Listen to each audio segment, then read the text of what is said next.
Olá, de novo aqui no canal. Como vocês estão? Bom dia, boa tarde, boa noite. Isso aí. Essa é a parte 2 do da Ordem da Fênix, né? Como eu disse, o outro vídeo ficou muito grande. Eu vou tentar fazer esse vídeo no máximo 15, estourando 20 minutos, porque vídeo grande demais, aí ninguém acaba assistindo. Então, e também não tem já muita coisa para falar, não. É porque esse livro, ele é maior, realmente a história dele é mais densa. E eu vou só fazer um compilado do final do filme, do final do livro. Então, no final dessa história da Ordem da Fênix, uma coisa que eu tenho para comentar assim do filme é que eu acho que ficou um pouco falho a explicação no filme do porquê desse nome para o porquê desse título para o livro, né? Ordem da Fênix. Porque eu acho que o filme ele foca muito mais na armada de Dumbledore, no grupo que a Hermione, o Ron e o Harry e os meninos fazem de estudos de arte das trevas, que eles vão estudar lá na sala precisa. Eu acho que o filme foca mais nesse lado do estudo de arte das trevas, do estudo das feitiços e tal, que o Harry vira professor nesse momento. Ele foca mais nisso, nessa armada de Dumbledore, que é realmente explicar a Ordem da Fênix. Tá, tudo bem que também nas histórias a gente não vê tanta explicação da Ordem da Fênix do início da criação dela, né? Que como eu expliquei no outro, né? Que tem a ver com a Primeira Guerra Bruxa e tal. Porque eu acho também que nas histórias de Harry Potter, algumas coisas a gente ficou sabendo, a gente entendeu depois que os filmes já estavam acontecendo, ou já tinha acabado, ou que a história já tinha acabado, que a J.K. ela soltava algumas outras histórias, algumas outras coisas na internet, né? Então a gente conheceu alguns detalhes da história através de detalhes que ela soltava na internet. E aí, a ordem, eu acho que é uma das partes, né? Como eu já falei, que eu queria que tivesse algo contando, algum livro ou filmes contando mais sobre os marotos, sobre os quatro, né, que fizeram o grupo dos marotos lá antes da história de Harry Potter. E seria interessante também se fizesse uma história contando sobre a criação de Hogwarts, essa criação das quatro casas, foram as ideias por trás da criação das quatro casas para formar a escola. Eu acho que seria interessante também fazer um apanhado mais sobre as guerras. Tudo bem que agora, com os Animais Fantásticos, né, contando um pouco da história de Dumbledore, a gente entende um pouco mais sobre a história que aconteceu antes da história de Harry Potter. Então, até lançou agora, em abril, o Animais Fantásticos, né, que tem a brasileira, a Maria Fernanda Cândida, que faz o papel de ministra da magia do Brasil. Então aí nessas histórias pós Harry Potter, né, agora a gente descobre um pouco mais sobre o mundo bruxo antes da Segunda Guerra, que essa Segunda Guerra é a guerra onde Harry Potter está atuando, e a Primeira Guerra termina com a morte, a morte não, né, que ninguém morreu, mas com a parcial aniquilação de Voldemort quando o feitiço do Avada Kedavra ricocheteia do Harry e cai nele, né? Então, aí nesse decorrer dessa história da Ordem da Fênix, a gente vê que, por fim, primeiro, né, tem a entrada do grupo, que é o meio-irmão do Hagrid, porque Dumbledore entende que se Voldemort já está ele já iniciou essa guerra, a Segunda Guerra, ele já está recrutando novos comensais da morte, já está reativando aqueles comensais da morte que já estavam com ele na Primeira Guerra e que estavam meio adormecidos. Então, se ele já está recrutando, Dumbledore entende que ele também tem que fazer a parte dele e recrutar também. Então, por isso que ele manda Hagrid ir lá e ir conversar com os gigantes, porque como o Hagrid ele é meio gigante, então ele entende que talvez o Hagrid tenha um pouco mais de abertura com os meios gigantes para tentar convencê-los a fazerem parte desse outro lado, da Ordem da Fênix, mas desse outro lado que é contra as ideias de Voldemort. Porque Voldemort já sabe que ele tenta recrutar os lobisomens, que o Fenrir Greyback, que é o lobisomem que transforma o Remo Lupin, quando o Remo Lupin era criança, o professor Lupin, né? Que a gente sabe que a gente conheceu ele na terceira história. O Remo Lupin, quando ele era criança, ele foi transformado em lobisomem porque o Fenrir Greyback tinha uma rixa com o pai dele. Então ele acaba sendo transformado. Aí o Fenrir Greyback, para se vingar do pai do Lupin, transforma o Lupin, ainda criança, em lobisomem. O Lupin, ele não nasceu lobisomem, ele é transformado. E o Fenrir Greyback, ele entra para os comensais, ele faz parte dos Comensais da Morte, né? E aí a gente já vê que o Voldemort, ele já tenta fazer esse recrutamento de várias criaturas mágicas. E uma dessas um desses grupos de criaturas mágicas são os gigantes. Então Hagrid vai até os gigantes para tentar convencê-los a fazer parte desse esquadrão, dessa ordem que tenta combater Voldemort.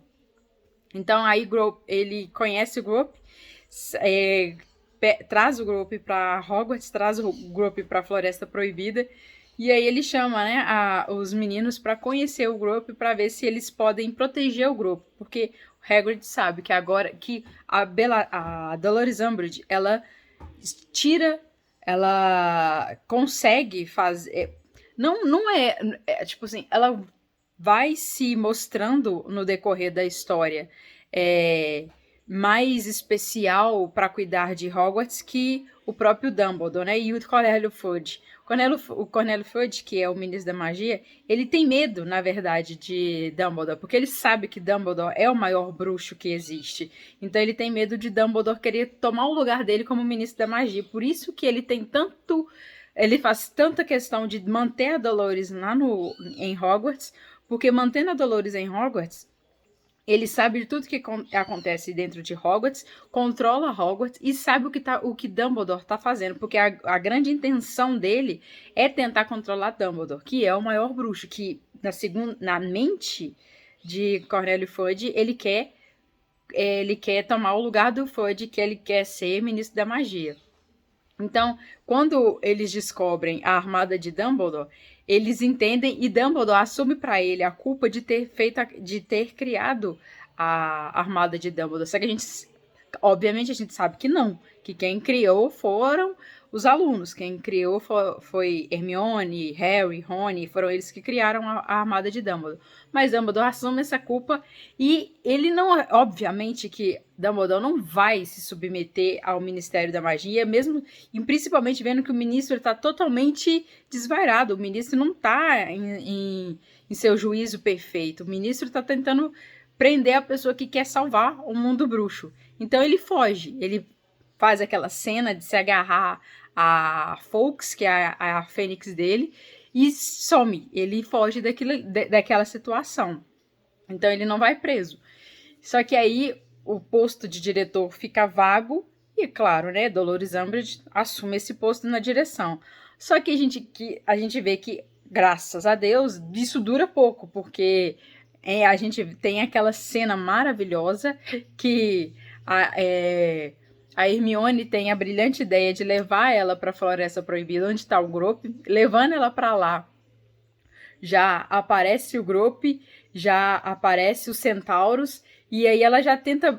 Ela é tão dissimulada, ela é tão preconceituosa, que ela tenta destilar o ódio dela, o preconceito dela para cima dos centauros, e ela simplesmente acha que todos vão engolir tudo que ela tá fazendo só porque ela tá a trabalho do ministério. Então, e aí ela vê que ela estar trabalhando pelo ministério não exime ela de arcar com as consequências dos atos dela. Então a gente tem aquelas cenas maravilhosas que o Grope pega ela, que os centauros pegam ela e ela pede pro Harry, né, pra falar pro centauros que ela não é do mal, que ela não tem má intenção, e o Harry devolve pra ela, né, a frase que ela obrigou ele a escrever, que machucou a mão dele, que eu não devo contar mentiras. Então, essa cena ok, é do mal, mas que bom pra ela. Ela precisava passar por isso, ela merecia ter essa lição. Chega das maldades dela, ainda bem que durou só um filme. Mas ainda assim, só que aí a gente vê, né, que nos próximos a história fica ainda pior. porque ela não vai desaparecer. Por mais maldade ou algo, sei lá o que eles fizeram com ela durante o período que ela ficou na Floresta Proibida, depois ela volta. A gente sabe que depois ela volta e ela tá trabalhando dentro do Ministério da Magia, que tá sendo controlado depois, mais pra frente, na próxima história, né?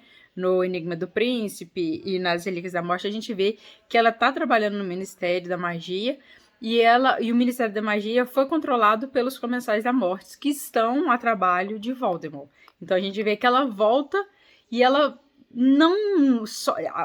Esse pequeno momento que ela sofre alguma represália dos centauros, porque ela agride verbalmente os centauros, ela discrimina, ainda assim, depois ela volta, ela continua trabalhando no ministério. E para ela fica ainda melhor, porque ela gosta da tortura, ela gosta de fazer maldade.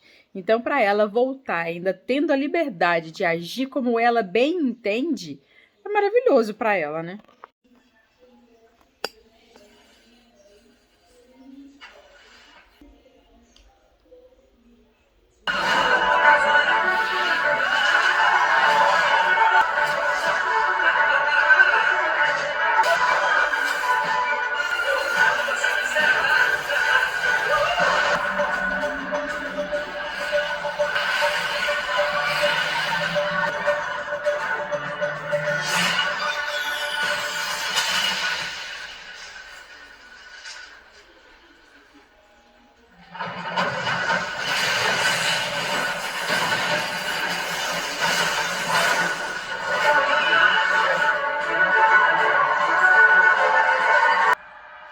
Essa cena é fantástica.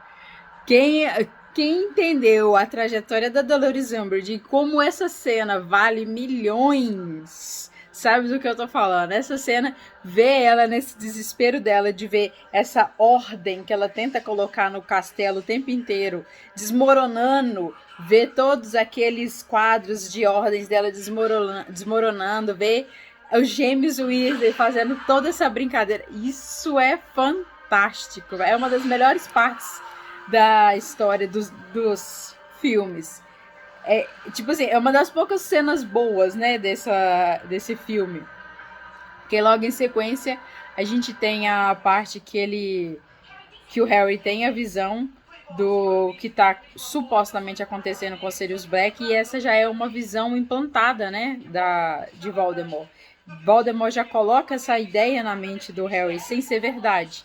Então a gente já vê que realmente, como Dumbledore previu, o Voldemort usou essa ligação de mentes que ele tinha com Harry Potter para realmente implantar uma memória e realmente fazer o Harry agir como ele esperava que agisse. Porque só o Harry pode pegar aquela premonição, aquela profecia que a que a Sibylla Trelawney fez do Harry, da criança que sobrevive a Voldemort. Essa profecia, ela só pode ser retirada pela pessoa a quem a profecia faz referência. E a pessoa, no caso, é Harry Potter. Então, só o Harry Potter poderia retirar essa profecia de dentro do ministério. Tem uma sala no ministério que ficam guardadas todas as profecias. E para ter acesso a essa profecia e pegar ela, só a pessoa a quem ela estivesse ligada. É por isso que Voldemort usa Harry para entrar no ministério para poder pegar essa profecia. E, infelizmente, acaba dando certo. Ele realmente entra no ministério, ele realmente pega a profecia. E só que nesse momento, infelizmente, a Ordem da Fênix, que são... aí aparece, né? O Remo Lupin, aquele Shulkebot, o Shulkebot. Eu esqueci esses nomes em inglês, eu não sei falar. Aquele Auror que tá na cena de roupa azul, que tá na cena que Dumbledore escapole, ele faz parte da Ordem. Então, o Sirius, o Lupin, eles vão até o ministério porque Voldemort, os comensais estão atacando o Harry. Então eles vão até lá para defender o Harry e os amigos. Só que, infelizmente, a Bellatrix mata o Sirius Black, né? Então aí a gente... Por isso que eu prefiro os três primeiros. As três primeiras histórias. Porque essas pra frente, elas são muito tristes, porque a gente perde grandes personagens, a gente perde personagens que eu acho que ainda tinham muito para entregar na história, acho que tinha muito para fazer pela história. E essa que é a parte triste, porque por mais que eu goste de filmes de terror, eu adoro filmes de terror, mas assim, o filme de terror, pelo menos eu sei que ele é um terror declarado e não deu tempo assim da gente se afeiçoar com um personagem, né? É rápido. No Harry Potter, não. Harry Potter a gente se afeiçoa ao Sirius Black, a gente entende a história de Sirius Black e Sirius Black morre sem ter a chance de provar a sua inocência. É uma das coisas que eu acho mais triste. Quando ele morre, ele ainda não tinha conseguido provar a inocência dele. Então, ele morre com as pessoas acreditando que ele era aquilo ali que eles pensavam dele. Ele morre com as pessoas acreditando que ele é aquilo. É, tá certo, né? Então, e aí tem a cena, né, da Dolores lá na floresta, os centauros pegam ela e tal. Essa cena todo mundo já conhece também, todo mundo já sabe. Beleza, né? Quem não sabe, eu falei anteriormente sobre isso. Porque talvez tem pessoas que ainda não assistiram. Tô fazendo esses vídeos também por causa disso. Porque talvez o mundo tá se renovando. Tem pessoas que nunca assistiram Harry Potter ou nunca leram. E talvez essas pessoas queiram saber da história, desses outros detalhes e as outras opiniões. Então, minha opinião tá aqui. Gostando ou não gostando. Se tiver alguma coisa, deixa nos comentários.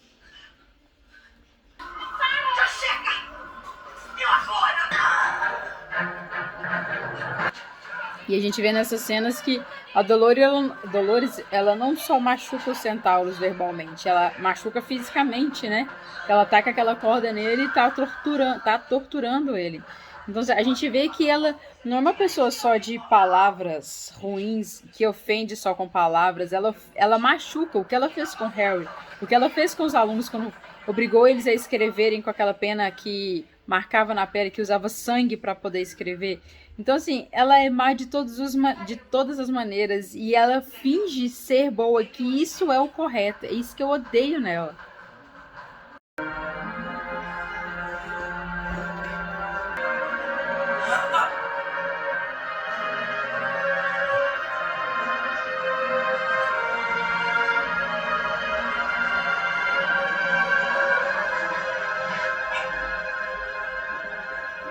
Seu fraco e nunca vai ter amor ou amizade.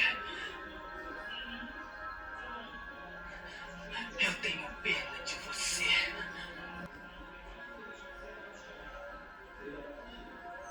Você é um tolo, Harry Potter.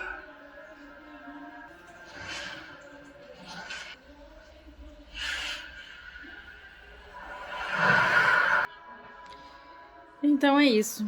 Nessa cena final, a gente vê que Dumbledore tentou proteger o Harry, tentou fazer ele estudar a Oclumência para que ele que Voldemort não tivesse acesso à mente dele.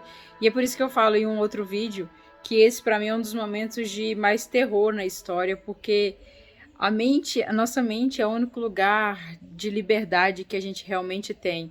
E Harry foi tirado dele, inclusive isso, inclusive a liberdade da mente dele, por causa essa ligação que ele tem com Voldemort. E então ele mostra para Voldemort que o que ele tem de melhor, que o talento dele é que ele tem amor. Foi o que salvou ele contra a Avada Kedavra a primeira vez, é o que mantém ele vivo agora e é o que dá ele força para continuar, é o que dá ele força para enfrentar todas as tragédias, o terror que vai vir nos próximos livros, né, nos 6 e 7, Enigma do Príncipe e as Relíquias da Morte. Como fiz quando tudo, ele ficaria menos tentado. E, portanto, você estaria mais protegido. Pera. Não pode viver enquanto o outro estiver vivo. Ou seja, vai ter que matar o outro. No final. Sim. Bom, então é isso. Esse foi o vídeo 2, a parte 2 da Ordem da Fênix. É um livro bem denso, é o maior livro. A história vai ficando mais pesada, mais triste, mas isso aqui é importante. E é importante conhecer, e é uma história incrível que eu amo, sempre vou amar. É como aquela always, né? Sempre, né? Isso toda pessoa que é fã de Harry Potter sabe. Eu queria até fazer uma tatuagem sobre isso. Com as Relíquias da Morte. Acho bem interessante. Mas é isso aí. Vou ficando por aqui. E se você gostou, deixa um like, compartilha. Se você chegou aqui agora, se inscreve. E é isso aí. A pretensão agora, a missão agora é chegar a pelo menos 1.000 inscritos no canal. Então é isso aí. Tchau!